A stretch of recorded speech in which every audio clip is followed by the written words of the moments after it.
Right, guys, welcome back to the GolfMagic Chat Show. I'm here this week with Andy and Jack, and I'm filling in for Stu. We're going to talk about last week's Northern Trust with DJ's dominance and go on to the BMW Championship and give our tips. Hopefully we can do a little bit better than last week. And also, finally, we will have a really exciting giveaway right at the end of the video, so make sure you tune into that. Let's get stuck in.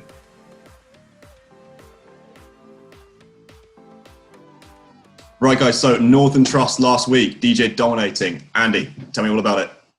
Yeah, incredible. What an up and down couple of months it's been for DJ really since golf's restart. Obviously had the win straight out the gate at the Travellers. Then we saw, consecutive rounds of 80 at Muirfield Village. Then followed it with a withdrawal at the 3M Open with a back injury. Responded well with a tie for second at the PGA Championship, despite probably being quite disappointed not to finish off that, having taken the 54-hole lead, going for his second major win. But what a victory on Sunday. Incredible. 30 under par, the second lowest PGA Tour total of all time.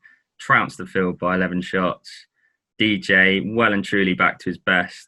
I've been saying it for a while. I think he's been in third gear for quite a long time, saying that, he's still been picking up the wins, but that for me was the best I've ever seen DJ play.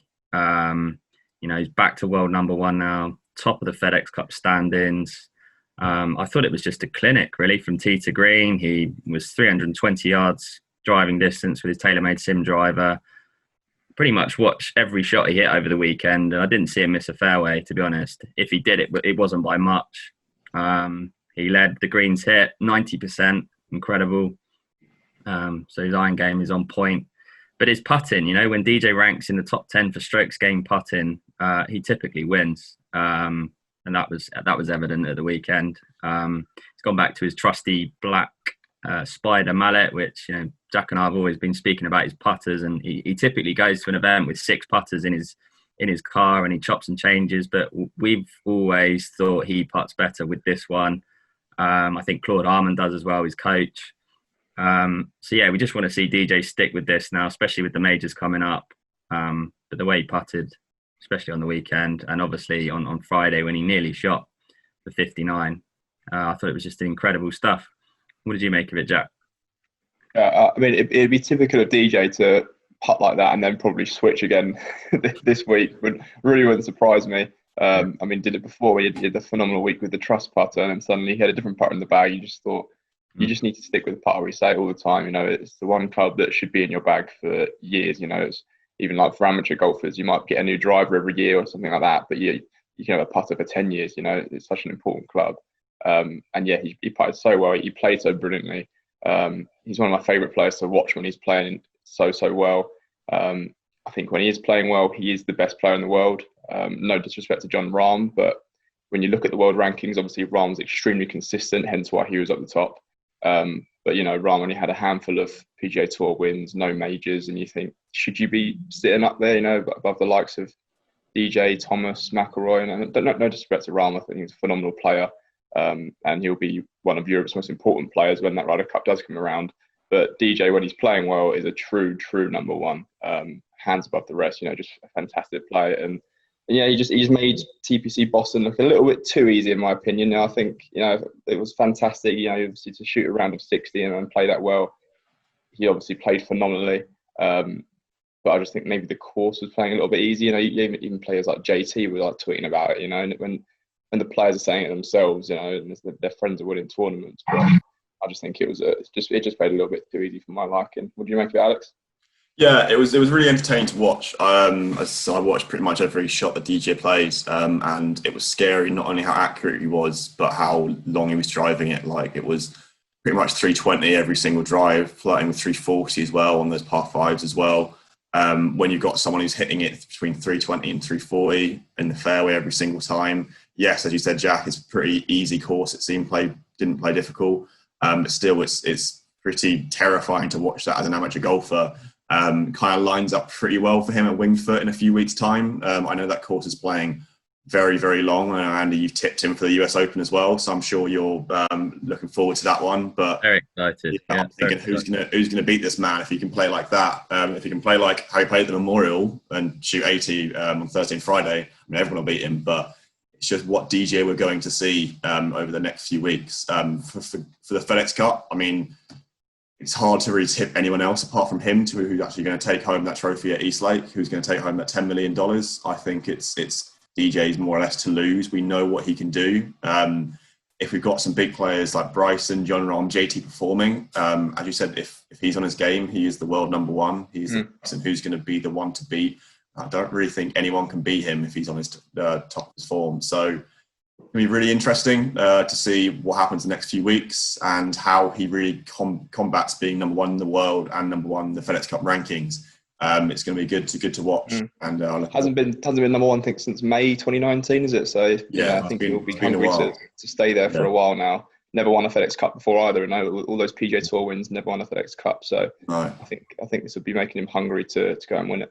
I think he's a lock for the FedEx Cup. I absolutely think he's a lock. Playing like that, I think you think he's going to win it as well, don't you, Alex? Yeah, it's really hard for him to look at that performance and think, how is this guy not going to win it? Like, I imagine what's happened is his 280s at the Memorial, his withdrawal at the 3M Open, and then the second place finish at the PGA Championship. On paper, okay, it's a second place finish, it's good, but that's another 54-hole lead. He's now lost 4 54-hole leads at majors. He probably looks at that and be like, right, I got to get it together. He knows he's a better player than that. We all know he's a better player than that. He deserves more wins than what he already has. He's actually got to 22 PGA Tour wins quicker than Phil Mickelson did, but looking back at all his previous chokes and everything, he should have far, far more than that. So I think I'm hoping something's just clicked in him, the switch has gone on, and he's like, okay, now I got to play like he knows he can play. So FedEx Cup, unless he does something wrong, really, it's his to lose. I know the format is a bit strange come Eastlake, whereby obviously all the points get reset, and it's not particularly that fair for the person if he's miles ahead. But we'll just have to see how he encounters that and how he combats everything. I'm hoping his mental game is now there, and I was happily say on the Sunday before he teed off, I was a skeptic, thinking he was I think was it 6 shots ahead, and I'm thinking he's got a 44% win percentage from a 54-hole lead. Even with a 6-shot lead, I'm still thinking, is he that good? He was like 1.1 to win. I'm thinking, I'm backing everybody else here because you know his form. And he took me to the cleaners, which is completely fair enough. And to be honest, I'm hoping he does that every single week now, because as much as seeing a course have a -30 score, although I don't want to see every single week, it's really entertaining to see DJ consistently hit fairways, hit green, just bomb it. Like, he made mincemeat of every single par 5 there. Even the 600-yard one, he made it look like a par 4. So it's great to see, and I hope he continues it into the BMW Championship. You know why I think he shot 30 under last week? Why? I think Brooks's comments really would have... He might not come out and said it, but I think it might have riled him up a little bit inside, you know, having won 21 times before last week, and obviously with the whole one major comment. You know, he's come out and says, look, I don't care what Brooks has to say, whatever. Just, I'll let my golf do the talking. I think for someone like that to come out and say something, I think DJ had a point to prove last week, and I think he did it. And he nearly won the PGA in the end. Yeah, okay, he didn't have the best final round he wanted. Colin Morikawa played fantastic to finish that one off. I think it was, you know, he was unlucky there. But to trounce a field by 11, I hope Brooks Koepka was watching that at the weekend. That's all I'm going to say about it. Yeah, me too. Probably wasn't. Watching anything else. Doesn't even like golf, is he? You probably won't even watch it. It is interesting though, because they're supposed to be, or every time they say, "Oh, are you guys friends?" and they say, "Yeah, of course," and it's kind of to, "No, we're not friends. Oh, we worked out once," which is what Brooks said.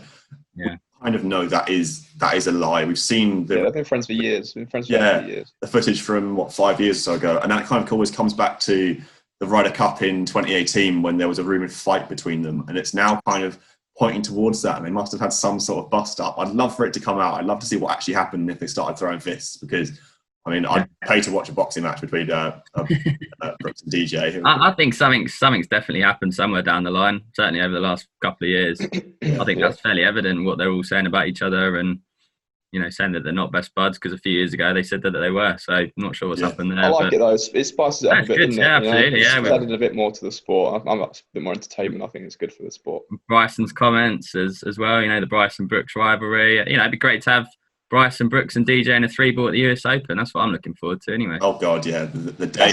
That's what they're missing out on, the tour. That they see these things happening in the media, they see these people falling out, and the fans are all over Twitter are praying, Fiji Group, put these guys together, and they never do it, and it's quite frustrating, really. They should play up to it a little bit, give the fans what they want.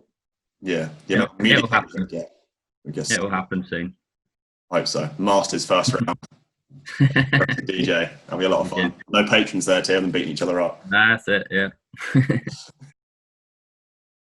Right, so this week it is the BMW Championship. The top 70 have advanced in the FedEx Cup, and we've got a different course to last year. Andy, who are you tipping?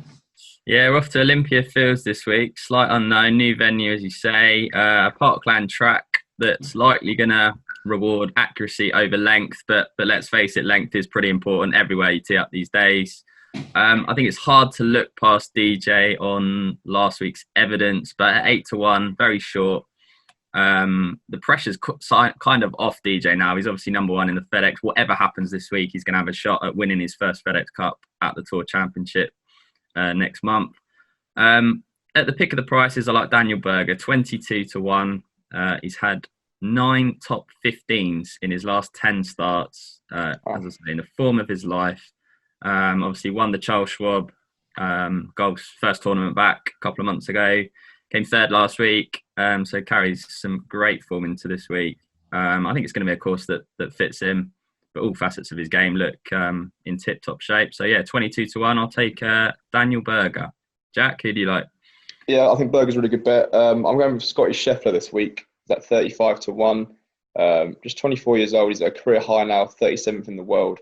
And he just seems to be improving week on week lately. He had, a few weeks ago now, he did tied 22nd at Memorial. He followed that up with a tied 15th at the WGC FedEx, with a tied 4th then at the PGA Championship, and a tied 4th last week at the Northern Trust. So clearly showing he can improve week on week, which is really important to get that first win. Still looking for that first win, of course. I just really like the way this guy plays. His putting's fantastic. Commentary team always saying he looks like a really natural putter. And putting will be crucial this week. I think he's a very steady player. I don't think you're going to see him leading the first 2 rounds. I think he's going to be there and thereabouts, and then maybe creep up towards the end of the weekend. So, Scotty Scheffler to me, 35-1. Really like that price. Nice. For my pick, I will mention that last week I did absolutely dreadful. I made a bold claim that Patrick Reed's going to win and blow the field out. Bet my house on him. I've been given one more week to try and redeem myself.